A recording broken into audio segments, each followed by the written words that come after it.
You're on my side.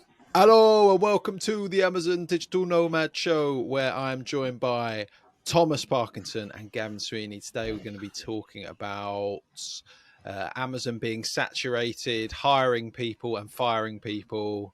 Can't remember what Gavin was going to talk about, and also getting lending as a UK citizen. I think that's what we were going to go into. Do you want to kick things off, Thomas? We could talk about Twitter for you, actually. I can talk about Twitter. Yeah. I'll do what I'm learning. So basically, if you want to know, I'm a UK resident. I'm a UK national. I sell in the US. I have a US business doing like 1.2 million. And one of the biggest problems, obviously, in any trading business is capital, getting money and access to capital. Now, for some weird reason, I don't have, I'm not getting Amazon loans. Gavin's got an Amazon loan in the US, which is fantastic. Maybe you can tell us a bit more about that. But no one knows because Amazon lending is called a black box of mystery. I.e., you can message them and they might reply to you if they feel nice, but they'll never actually tell you anything and you can't call them. So I did some research and I looked at different lending providers. And one lending provider I went through was a lending provider called, I think it's Yardline. So I'll just talk about that. Yardline are really like an agency. They just kind of outsource your information to other lenders and then kind of talk about it. So I think you connect up. And I went through a couple of different partners, should we say, through with Yardline who went through. And the biggest problem we faced is the majority of the lenders wanted me to be either a US resident because they're lending you money so they have come back. So if something goes wrong with the money, then they can come back, even if they're lending it to my company, but they still want me to be a US resident. Or if you're not a US resident, then they want you to have assets in the US which are outside of your business, property, for example. And again, so that they can come back. That was one of the biggest problems that I faced. One company that I did go to, and I will share this because I think it's quite a good one, and let me kind of open up the information, is, I got to find it, a company called Uncapped. I went with them, and I had a conversation with a guy called John from Uncapped, and he said no, which was okay, fine. But I will share with you the feedback with him, which I think is quite important. So we've got a call booked in about 2 to 3 months' time, and he basically did an analysis of my company, where we are, and what we're doing. And he said, so the following metrics they're really looking at for a business to see where they're going. So they ideally wanted a cash balance of around £30,000 to £40,000 in the bank account for a whole month. And I went back to him and said, look, we really don't want to hold money. We want to get it in stock all the time. So he's like, look, just reduce down your spend before you apply and have that. Number two, he's looking for 2 to 3 months worth of every month growth. For us, we kind of have I think it was like March. So we had a really big December. January was okay, and February was like the worst month. So we actually declined, if that makes sense. But you can kind of expect that in the very nature of what we're doing. And then also as well around the profitability, he wants to make sure that every single month your profitability is kind of very much similar. We had some stock problems in, I think it was January, whereby our stock variation came in. And so we had profitability in December, we had much less profitability in January, and then profitability back in December. And that caused a fluctuation because we do monthly profits rather than with open and closing stocks. So that's what he would want to see. And then in regards to lending options that you can kind of consider was, based on our revenues, and we're doing about 120,000 a month, should we say, he would say, look, you could probably look at about 100,000 in revenue or 100,000 in lending from them, which is quite interesting. Generally, it works on, depending on the length of the term you're going to get it, it'll work at about 1% per month fee, if that makes sense. So he said, if you're going to do it for 4 months, it's going to be a 4% fee. If it's going to be 6 months, it'll be a 6% fee, depending on how long you want to get it. And then you can do different lending options with them. So drawdown, overdraft facilities, all of that. They have very flexible lending options, which are quite light. And then obviously how they pay out and what they do, obviously you can do that as well and change the different options. But I found that quite interesting. And he said, look, go back and work on those numbers, get them right. And then obviously in 3 months' time, we'll have a call. And if the accounts are where they need to be, you're going to be fine. So I was like, fantastic. And for us, we're making a lot of changes within the business for the positive. So that was quite interesting to do. But I think, from the whole collective side of it, the biggest problem I faced, and again, is what we always knew, was around getting access to capital as a non-resident, because we have, number one, we have an ITIN, which is really obvious, and number two, and also I don't have an SSN, which is really easy to spot. But number two is the fact that I don't have assets within the country, so that causes liabilities.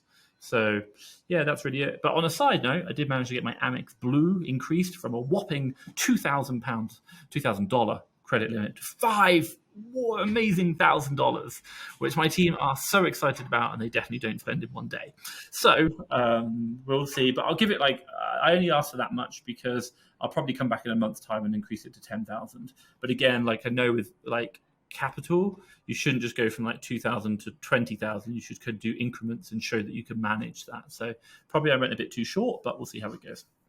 But yeah, that's my feedback on lending in regards to US. Have you not looked into Payoneer and stuff like that? That's more Amazon revenue based. Yeah, so Payoneer, my understanding of the way Payoneer works is it's based on cash out and what you're doing. And I didn't want to do that. So I didn't want to they give you a capital amount on the cash disbursement. So they're basically dispersing the 15 days early. Is that right? So let's say you want 50k. If they offer you 50 or 60k, yep, they will take a percentage of your disbursements until it's fully paid. Yeah. But the net amount that you pay back is between 2 and 4% usually. And they do what 3 time months, 1 period month, is that 6 over? months, 1, 3, 6. You have to do the 3-month period before you can do the 6-month period. Fine. But then the second that's over, they'll usually offer you another loan almost immediately. And I think what's really interesting is I don't know the exact answer. What I'm really just trying to do is see what the lending options are. Yeah. And my biggest, I don't think you watched it, but I talked about it in our previous one, is whereby you get the Amazon loan lending. Really, I don't think it works very well for the arbitrage business model, because you get a big lump sum and then you have to pay it back over time, which I really understand. What I really want is the ability to have a lump sum and hold the lump sum for a period of time. So I want a working capital allowance, like an overdraft.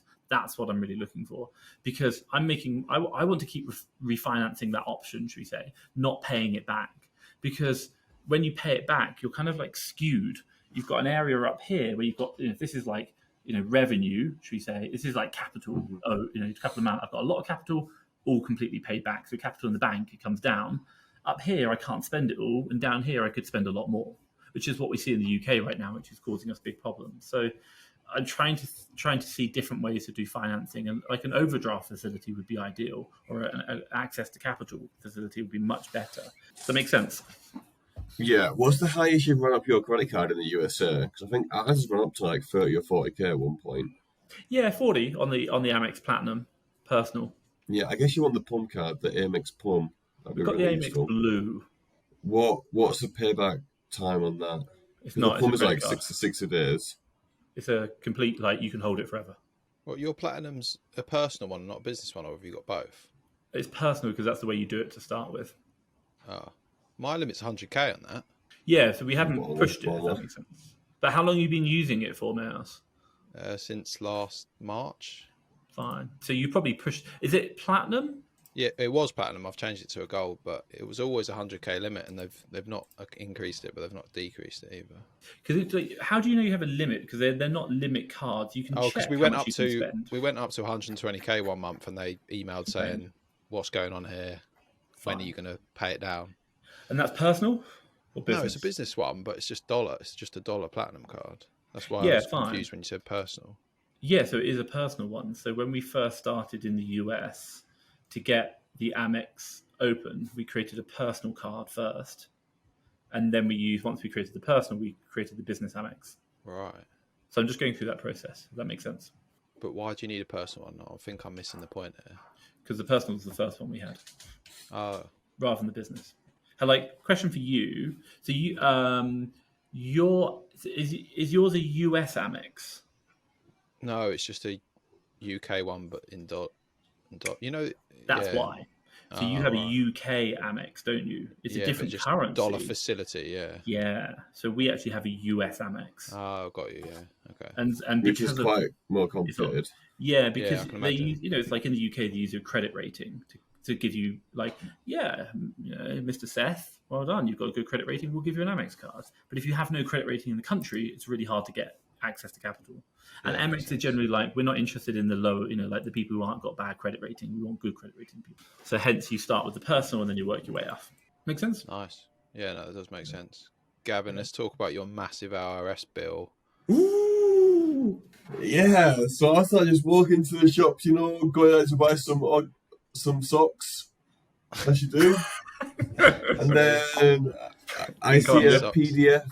I see an email that comes from, what's this? Because it's from like Delaware. It's like, you have been billed by 25k. I didn't even believe it was like a legit bill at first. But then looking at how you have to pay for these IRS bills, it was legit. So I called the IRS, they like confirmed it. I'm speaking to 2 accountants about it. It looks like the accountant from last year filed a corporation tax return for an LLC. So you're not an LLC. Oh, you're not a corporation, are you? You're a pass-through. No, I'm a single-member LLC. But it's pass-through. It's not corporation, though. Yeah. Yeah. So he filed a corporation return, which is completely incorrect. So I have 10 days to pay 25k, but I think we're trying to get it removed. I'm hoping we can get it removed. Because that's going to be like a very expensive bill out of nowhere for no reason. If you want to know, that's not my fault.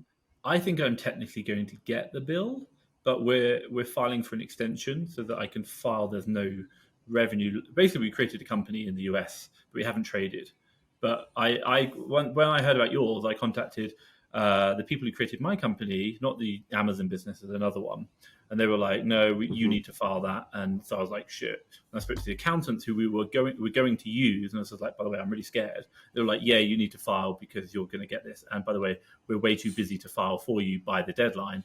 But we can do an extension of that. So we can file for an extension. So you'll probably get the letter, then you'll file for an extension. And then they'll file to say, don't worry about it. And then they'll file there's no tax returns, or they'll file returns. So it's solvable. You can also apply for a first-time abatement as well. If it's like the first time you've received an error or you receive a charge from IRS, they usually wipe it for you. What's the situation with you? Because obviously you didn't technically do anything wrong. A professional did, which is part of the abatement process. But do you know what that looks like? Have you spoken to an accountant yet?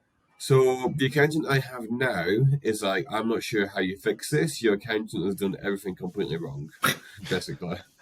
Wow. Can I ask you to drop us a private message who the accountant is so that we make sure we stay away? You'll never be able to find him. He's like a local Texas guy. Because I was really finding it difficult to find online accountants because I was looking at February. Yeah, Google, it's America. I reached out to 10, 15 different companies. And it's we're not taking on applications for this year at this moment in time because we're short on time. So because it was so late, I spoke to a friend, and then he recommended me his accountant. Who's this guy? I don't know, but yeah. So that just turned out to be an absolute nightmare, man. Did you tell your friend? I would really not recommend your accountant. No, I haven't told him yet because it's nothing to do with him really. Yeah, he recommended it, but he's not gonna expect that anything like this would happen, right? Because he's done his tax return fine. I don't know. I think it might be worth just saying the fact that hey, look, your guy you recommended me is going to cost me $25,000 because he made a mistake. He basically filed everything wrong. And I'm not saying that he should change, but I'm just saying you might want to get one of your tax returns checked just because if he can make that big a mistake on yours, is he making little mistakes on this guy's? That's a good point. Yeah, that's true. You're not telling him his return's wrong. You're just saying, look, by the way, if in 2 years' time your friend finds out that his accountant has caused massive problems in his tax return and he's lost lots of money that he could have reclaimed, and then he learned that you had problems as well and you didn't tell him, I would, if I was your friend, I would be pissed off. Gavin, I didn't know my thing was messed up. You didn't tell me, and I could have saved some money. I'd be a bit annoyed about you that you didn't let me know that my accountant was actually pretty bad. Yeah. But you're not saying he's bad. You're not saying that someone else is bad. You're saying that there was a problem with something that happened from that guy to you, but you're not saying the other person is bad. We've got to be careful. I should have looked into filing that tax return way sooner, really. But we think about it. Find an international guy. But from the UK perspective, it's generally okay. If you're a bit late, it doesn't matter. They send you nice letters and everything. And by the way, if you get a fine, it's £100. It's not a problem. You're not thinking $25,000. I know, right? Very big difference. What the fuck? By the way, If you're going to start in Amazon USA, we really recommend you have $35,000. That's $25,000 to pay off the bill, plus $10,000 actually to buy some stock. Seems like you're coping with it quite well, though, Gav. Or are you just hoping that it's going to get? Well, there's only so much that I can do about it. It's so out of my hands that I can see what happens on the 20th and then prepare to pay it, I guess. But maybe I'm a bit more relaxed as well because our wholesaling is going very well. Yeah, that is nice. Silver lining, more than silver. Our wholesaling is looking like 18k net profit this month. Wow, nice. Question for you: just if you pay it, can you get the money back? Potentially, but it'll take like a year to get it back because they're quicker getting money, but they're slower paying it back. Yeah, and if you don't pay it, then what? They charge you interest on a daily basis. Cool. Okay, so that's like $300 a day, isn't it? I don't think that can be correct. There's no way that can be correct because no one can ever pay that then. Yeah, it can. Welcome to America. When you declare yourself bankrupt, you still owe your student loan, which is six figures. Maybe that's what I can do. I can just not pay it, run up the interest, and then in a few years' time just declare bankruptcy on that NLC. No, I don't think that'll work. Why? I'm sure like the IRS. Put it this way, I'm sure the IRS will arrest you at the airport if you ever went to America again. I'm not allowed in there because of vaccine requirements. No, that will change. That will change. Like, they don't ask you to have a BCG jab when you go in before COVID, did they? I've never been to America. Well, I went there when I was 17, 15 or something. They'll send the Delta Force after you. I get the IRS. I would probably just do the mathematics on if you racked up. Put it this way, you can't file the return now, but when can the accountants help you out? That's a really important one. And then, like, when could they? And if they could get it filed and help you out by that time, what would be the interest on it? So if it went wrong and you still had to pay it, but you had to pay $28,000, for example, I'm okay with that. But I'm basically going to lose $3,000 more for the opportunity to save 25 over the next year, to not have to wait. Exactly, yeah. So I was thinking of like giving it a month or two and then seeing what happens. How much is the interest on a month? That's $9,000 a month, isn't it, on interest? There's no way they're going to charge you $9,000 a month on interest. I must have got the numbers. Surely not. It just seems so absurd. No, it doesn't. Like, what do you say? It's 3% a day. No, the way the woman explained it to me was like really odd. She was like, someone who owes the IRS $350 pays back about 80 cents to $1 a day. Oh, okay. You ready? I'm just reading here. IRS.gov. Payments, failures to pay. It says, I'm just kind of summarizing. Failure to pay the amount shown as tax on your return. Here we go. I think it's like not. I don't think you're going to be charged half as much. Here we go. It kind of like says, just summary, failure to pay the penalty is 0.5% of the unpaid taxes for each month or part month of the taxes remain unpaid. So it's not taxes though, it's a penalty. Interest on penalties. Well, either way, Gav, you've saved Tom and I 25 grand each, so thanks very much for that. And everyone watching, thank you. Question for you, just a quick thing. Is it from last year's filing or is it this year's filing? Last year's. So because the tax year was 2021. Yeah, 21. Yeah. Okay. So that's why we're fine then, Tom, because I had the same thing. My accountant told me that we've got to file an extension even though I set up an LLC last October and didn't trade at all. It's bonkers, isn't it? If that happened in the UK, as you say, it wouldn't even be £100 fine. You just wouldn't have to do anything because you haven't traded probably. Exactly. But it's the US for you, isn't it? At least I saved you guys like collectively 50k. So it's a win somewhere. It's all right, Gavin. Sushi's on me when you turn up next time. For the next 2 years. Sorry, language. We're going every day, Tom, for the next 2 years. Not at the rate at which you eat sushi. By the way, if anyone wants to know, this guy eats sushi. Like, he orders his first opening order. It's like, oh yeah, that roll with the salmon. Yeah, can I have 30 of them, please? That's his first opening order. I'm like, it was 32, Tom. They're only doing 8 pieces. My God, 32. That is crazy. Right. Gavin, how's USA? Obviously, you're smashing it in wholesale. 18k net profits. Oh! So wholesale, we're expecting about 18k net profit. Going straight to the IRS, yeah? So we're at 54k revenue right now. Wow. With 10.4k gross profit.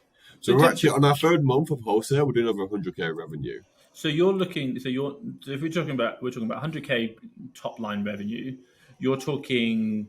So how does that make sense? You're doing gross profit is because you're doing 10K on 50. You're doing 10K gross on 50K, so that'd be 20K gross on 100K revenue. Yeah. And then you're forecasting to say what you'll do 18K net profit. So your fixed cost 2K. About 3K, 3.5. But we're probably going to get over 100K, maybe like 110 to 120K revenue, I'm expecting. Yeah. But yeah, that's going really well. And the shoes is going really bad. Go about shoes. So the shoes, as everyone's been complaining on Twitter about saturation, so we moved into more expensive shoes. And now the more expensive shoes that we moved into like 3 months ago, 6 months ago, that was amazing, is now becoming really weak. So it's like everyone's buying expensive shoes. Yeah, the ROI from our expensive shoes went from like 40% down to an average of like 25%. Wow. So they kind of got crushed a bit. Yeah, correct. So it's like, so that's probably running like a 5% net margin now, 5 to 7%, which I guess is still better than nothing. But it's like, this is getting weaker, but then this wholesale I'm doing is getting better and better and better. So most of our energy is into wholesale, obviously, because the return on it is just exponential compared to like the capital investment required for shoes, and the return back on shoes is like, it's just, I think it's just annoying, man. Like, I don't really give a fuck about shoes, so it's like. But isn't a good thing that you haven't really got many costs on the shoe side other than VAs, and presumably they're paying for themselves. And if they're not, you just fire them and then just move everything to wholesale. So well, actually, I only have 2 VAs. Okay, yeah. It's not like you have got a custom built software which looks for shoes, which costs you $1,000 a month. You don't have that, right? Yeah, exactly. So. But my concern is our return rate was like 24% last month. So our return rate has gone up exponentially. Wow. We're doing a cross. Yeah. That's huge. I thought mine was bad. Yeah, shoes is like really high. And like expensive shoes is like super high. So it's and then you get 25% of the shoes are damaged that you can't resell them, don't you? Yeah, definitely. It's just the life of a shoe seller. And because we're going into a recession, return rates go up. And people try more scammy stuff as well. So it's like, right now it's a case of... Haven't we been going into a recession for the last 10 years?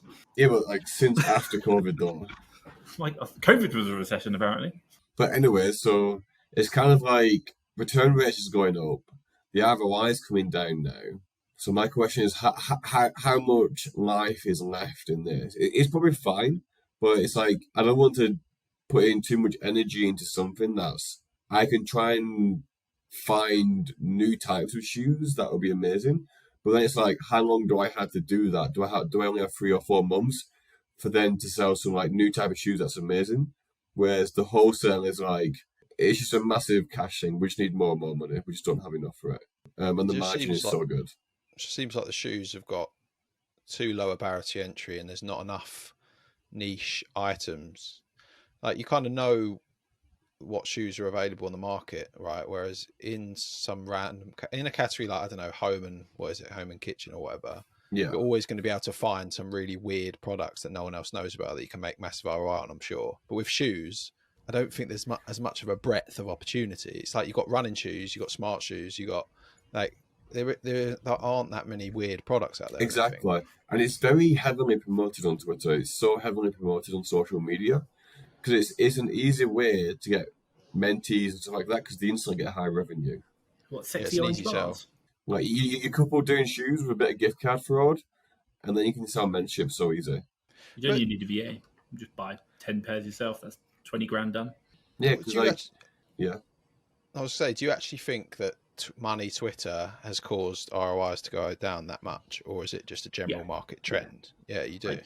Like maybe there's a general market trend, but I think also as well, like you got to realize that there are Facebook groups out there which are like tens of thousands of people. There are Discords out there of thousands of people who are actively spending at least 4 figures, if not 5 figures a week, sometimes 6 figures a week individually, multiplied by 1,000, multiplied by a thing. And those groups, and by the way, we see this as a network effect. We're now more connected. The moment one bit of information comes in, bang. And, that dissemination of information is so much more rapid than it's ever been. And you see it, by the way, when you see it on arbitrage with leads lists, one deal selling 10 units per month, it's got a nice, healthy, like 70% ROI.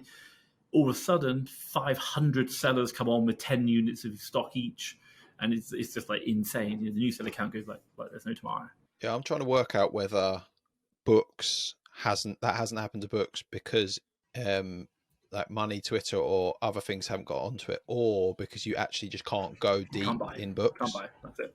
Yeah. Yeah, that is it, isn't it? It's you like can't there crash isn't the price. The there supply isn't doesn't supply. exist. Yeah, there isn't supply unless, and even if a mega seller drops 25 textbooks in to a listing, usually they'll go, and because a few different people have picked them up rather than one person buying 25, the price doesn't usually tank, and if it does, it usually comes back because it's not continually getting shoved. And you see it, my God, you see it with the new seller count. It goes insane, doesn't it? Sometimes, you know, it's like it goes from like 5, 400.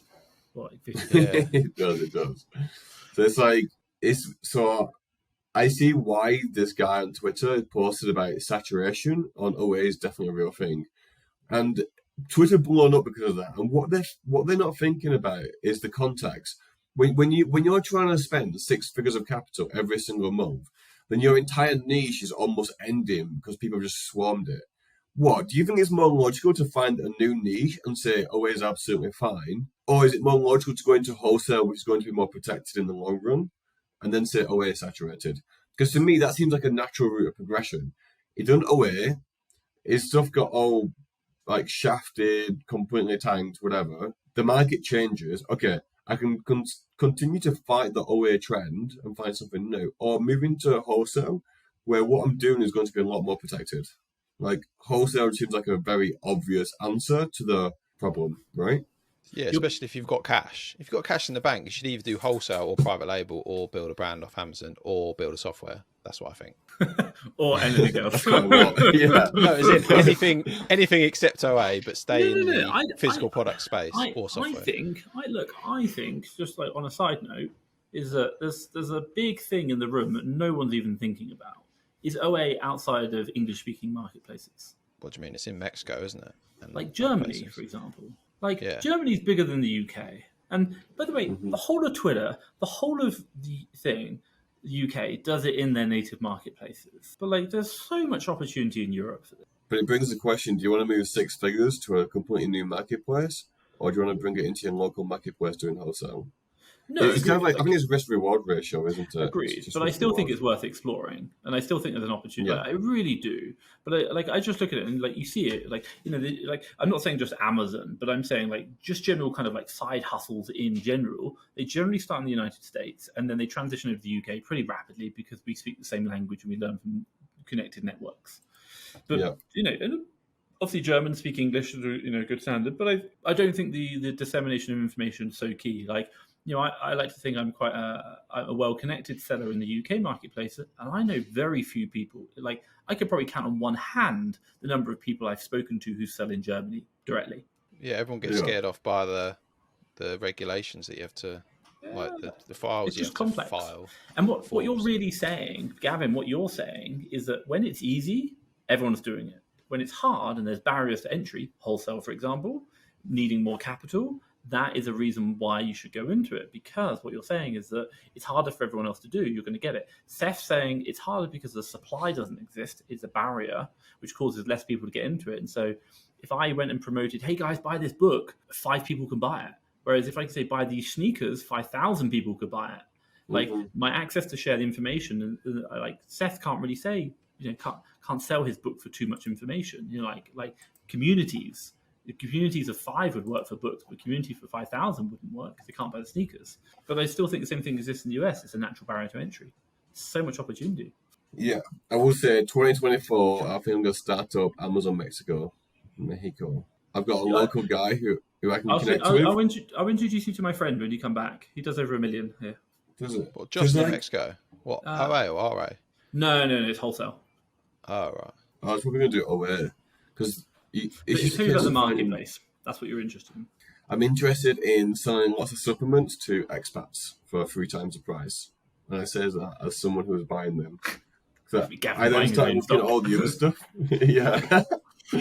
And then started looking at all the other stuff, Mexico marketplace. And it's definitely a big opportunity there because it's like, it's just such a hub for transport from like richer countries now.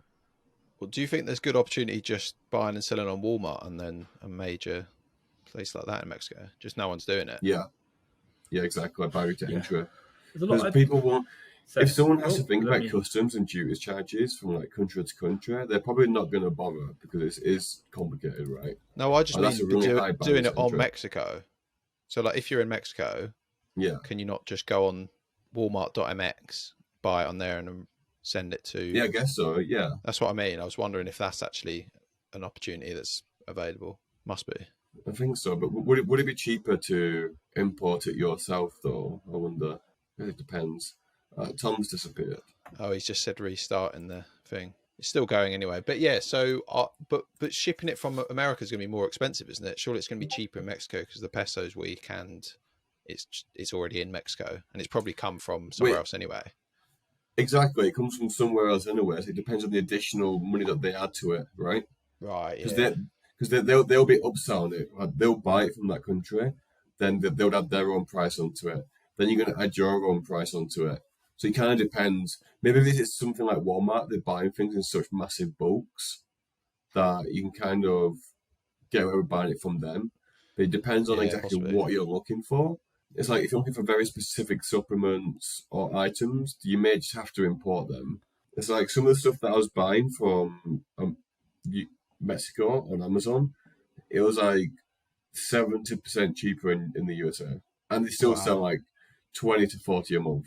I think there's an elephant in the room that we're not addressing. You'll probably need to learn Spanish.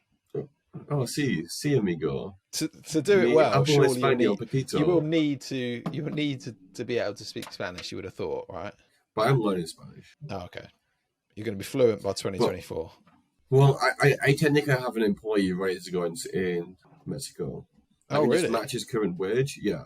I've got a guy who keeps asking me for a job. He's like a sales guy. He gets paid like 1.2K a month. So if I match his job, I can get him to use his home as a warehouse, and then he can ship everything for me and manage all the packaging and stuff. So that's an option. So I wouldn't even need to be in Mexico. I just need to train him, and then I could offer him like a percentage of the company's net profit from that business model. Sounds like a good plan, but you might not need it if wholesale's going so well. Yeah, that's it. This wholesale is popping so much. It's mental. So those products that you're selling on the US market, have you checked them at Mexico or Canada listings to see if they're worth cross-listing?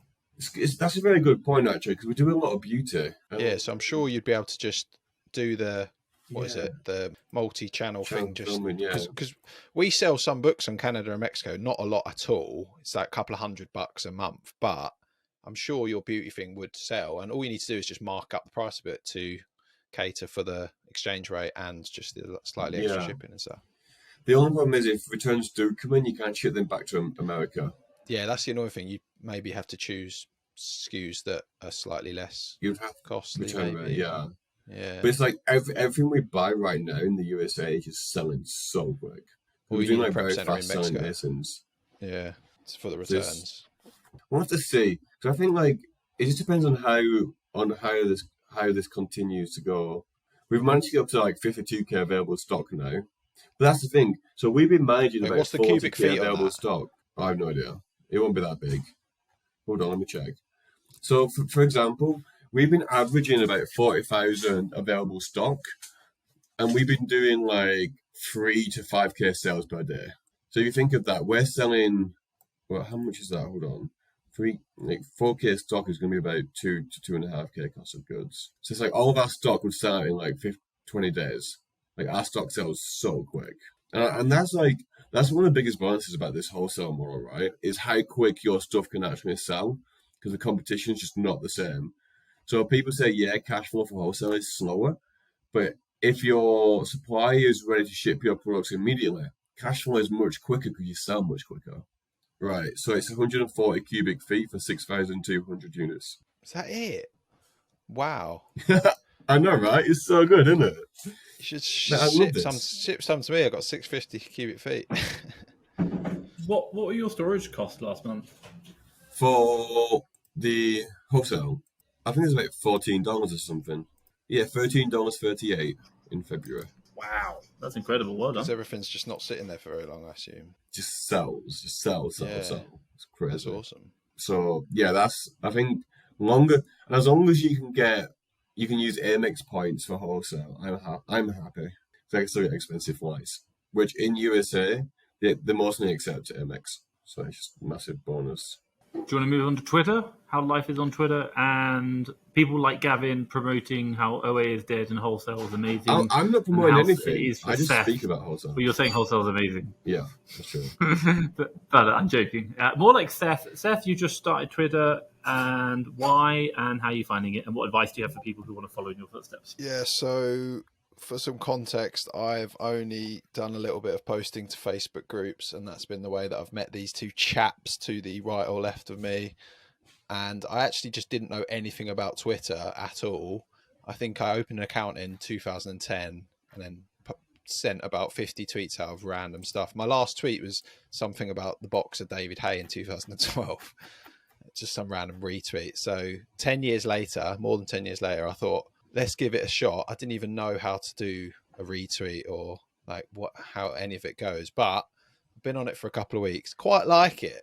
The algorithm's a bit weird because I started following some like writers and I was just getting like loads of writer stuff on the For You thing. And then I've started interacting more with the FBA sellers and I'm now getting more FBA stuff. But I do think for anyone listening who's a bit of a lurker on, say, Facebook groups, give Twitter a try because you can get some good info out there. And the cool thing is that you can chat to people who are much more successful than you quite easily. I know you can do that in Facebook groups, but Twitter's very available and people are willing to share. On the flip side, it's a bit brutal. People are very rude. People troll. There's some bullies on there that I've not encountered it yet, but I'm sure that time will come. If you put a foot wrong or people second guess you, you will get outed, won't you? I'm sure, Gavin, you must have experienced a bit of that in the past. I don't know if you have, Tom. Yeah. But on the whole, I'm liking it. I think you've just got to have a bit of a thick skin. But yeah, being able to, I feel like it's a very high leverage potential social media because of the access to real people who are super successful. And the fact that you can just post multiple times a day and it doesn't affect the algorithm. But obviously, with Elon Musk constantly making changes, if you do want to post on there and be an influencer, you've got to be up on the trends of things that are changing, right? Like they changed Twitter threads recently that they don't get as much, they're not as powerful, right? Or something like that. You sent something about that, Tom. But ultimately, you just got to post value often. And actually, this is a question for both of you. I was wondering, like, do you think that if you were an absolute Twitter whore and you just spent all day on it replying and retweeting, but didn't actually post anything yourself, you could still build a following? I feel because if your replies were valuable, because people are still going to follow you, and that's another cool thing about the space. You actually don't really need to put much content out yourself if you don't want to. You can just, if you're good at answering questions and you provide like data to back your answers, or you've just got a unique contrarian viewpoint or something maybe even controversial, people are going to go on your page and be like, oh, I quite like that response from that geezer, I'm going to follow him. So that's another reason why it's quite an interesting social media, and I'm going to persevere with it because I quite like it. The quickest way to grow initially to like the first 1,000 or 2,000 followers is not really posting yourself because you have no followers to get visibility. So if you do, you need retweets from other people, bigger sellers. It's actually just putting value comments on other people's tweets. That's kind of nice, right?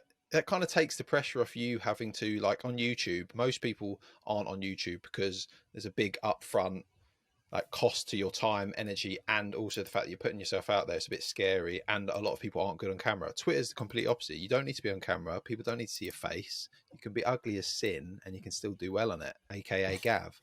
But Wait, what? Let's take this to the streets, bro. Come on, I'll fucking fight you. Gavin's just had a haircut. No, Gavin is looking fly. This is the best you've looked. He was even checking on all the episodes. If you so watch far. back, he was actually checking himself out in on the thing when I was talking earlier on. He was like this. But other than Twitter, we are coming up on time. I think next time we meet, I do want to talk about. I fired 3 people this week, and I don't want to ramble on about it, but I want to talk about that next time. And also, I've got my developer building a SaaS product, so I want to talk about that as well. Oh, that's interesting. We'll leave the listeners on and viewers on a little bit of a cliffhanger there, but hopefully we'll be able to talk about more on that in a couple of weeks, but we're 43 minutes in. Do either of you two have anything you want to end with, leave with, chat about? Oh, it is not saturated, but context matters. Like, if you're only doing 10K sales a month, OA is absolutely fine. You can, like, the smaller capital you have, the quicker you can pivot, because you're not trying to move an entire team. You're not steering a ship, you're steering a speedboat. It's like, bigger sellers, if their niche ends, it's way more problematic, because they have systems, processes, employees, all these people running a business. So they have to think about what they need to do more seriously, or, well, not more seriously, but it's like there's more consequence to the actions that they do. It's less forgiving. I think a really good analogy. Kodak made the very first digital cameras. The very first iPhone digital camera was from Kodak, and then we all know what happened. Obviously, they just kind of like went down the pan because they didn't transition into digital. They even knew what was happening. They created it, but their whole business was so focused on film-based cameras, they just couldn't pivot. It's a really like common thing, and it's really hard to change. You know, Blockbuster knew what was going on with Netflix, didn't change. You know, the whole big businesses take time to move. Speedboats are fast. It's a really important point. To be grateful when you're small and nimble. Pivoting's hard. People are scared of doing it, even massive organizations which have made millions of dollars of profits. So thanks for joining me, you two. Thanks for the listeners. Please like, comment, subscribe, and we'll catch you in the next episode. Peace. Peace out, guys. Have a good one. Bye-bye.